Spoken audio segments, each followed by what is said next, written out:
Welcome back to Subreddit Storytime. Today, I'm going to be reading some stories from the Raised by Narcissists subreddit. My name is Casey, and I was raised in a narcissistic family. I've been researching narcissism and the long-term effects of narcissistic abuse since embarking on my healing journey, and something that's been so beneficial for me throughout this entire process has been perspective. And that's something that I've gotten from real people in my own life, from books that I've read, and from other people sharing their stories online. And it wasn't until I started sharing my own experience that I was finally able to realize just how widespread this community is. Reddit has been a huge source of information and inspiration for me throughout this healing journey, so let's dive into some of these stories.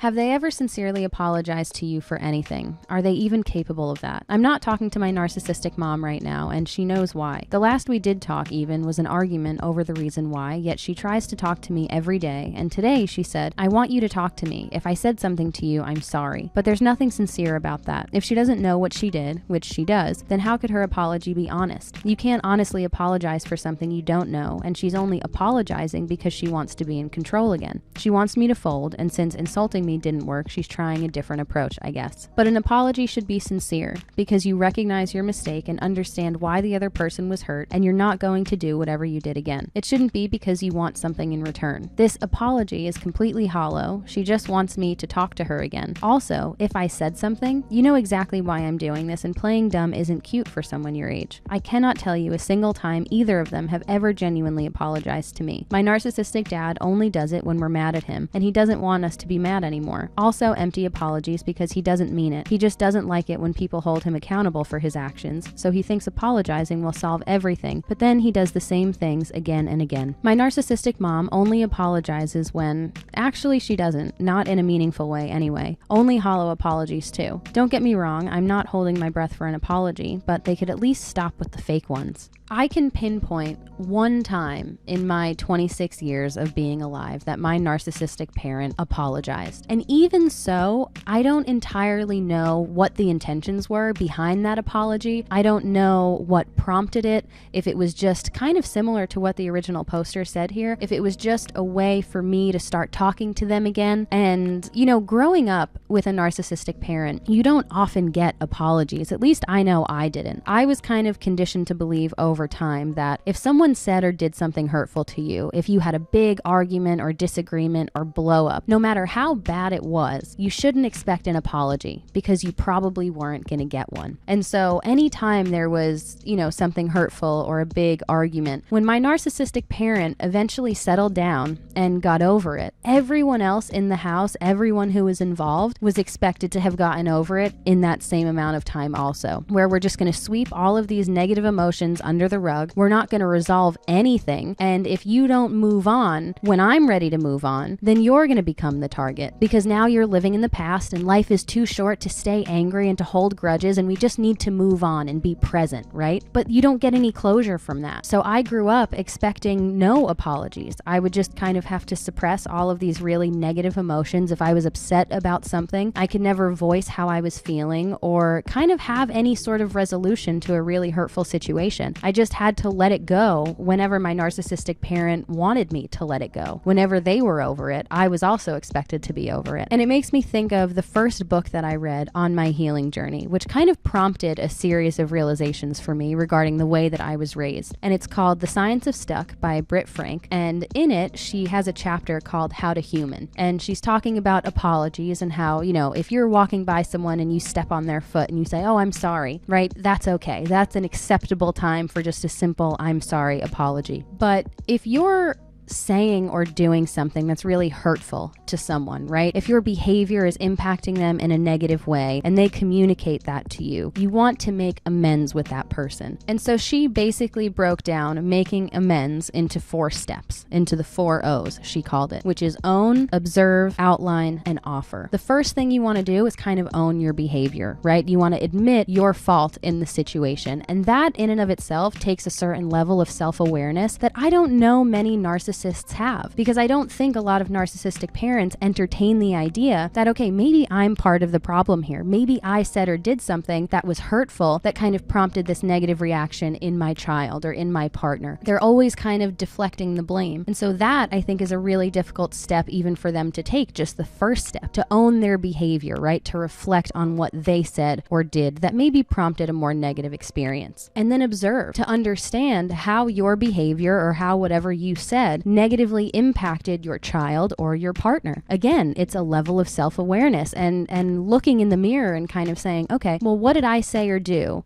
right, that triggered this negative emotion in my child or in my partner? What did I do wrong here, and how can I make this better? There isn't that empathy, I guess, present when it comes to narcissistic parents because they believe that they can do no wrong. They're constantly deflecting blame and they're not taking accountability for their actions. And so it's kind of like, maybe you're just a little too sensitive, or you're being too emotional, or you're not remembering that, right? That's where kind of gaslighting comes into play, where instead of taking responsibility, they're deflecting the blame onto you and they're making you the issue. So again, step number 2, I think, is something that's really difficult for narcissists to process. Outline. How can I adjust my words or my behavior or my tone to better suit your needs in the future? Because my goal, right, is that I don't want to hurt you again. I never want to say or do anything that's intentionally hurtful. And so moving forward, how can we kind of adjust the situation or approach this next time better so that you don't get hurt by it? And then offer. Lastly, offer to listen. If your partner or if your child has anything else that they want to share about their experience, about their emotions, anything that they're feeling towards the situation, offer to listen, to hear them out, to maybe put yourself in their shoes. And at the end of it, you want to resolve it, right? There's a common goal in most healthy relationships of resolution, where it's communicate to me how you're feeling, right? And let's look at this as almost like a productive thing, where it's like we didn't handle it the best this time, right? But now we can kind of pinpoint what you did and what I did that maybe made this a little bit more of a negative experience, right? Let's recognize how that affected one another and our own parts in it. And now moving forward, how can we do this better next time so that this same thing doesn't happen again, right? Because I don't want to hurt you, and I am self-aware enough, and I guess not so self-focused and self-absorbed, where I can say, like, okay, I was part of this problem too. I recognize my fault in this, and I'm going to work on this moving forward because I care about you and I care about our relationship, and it's worth it.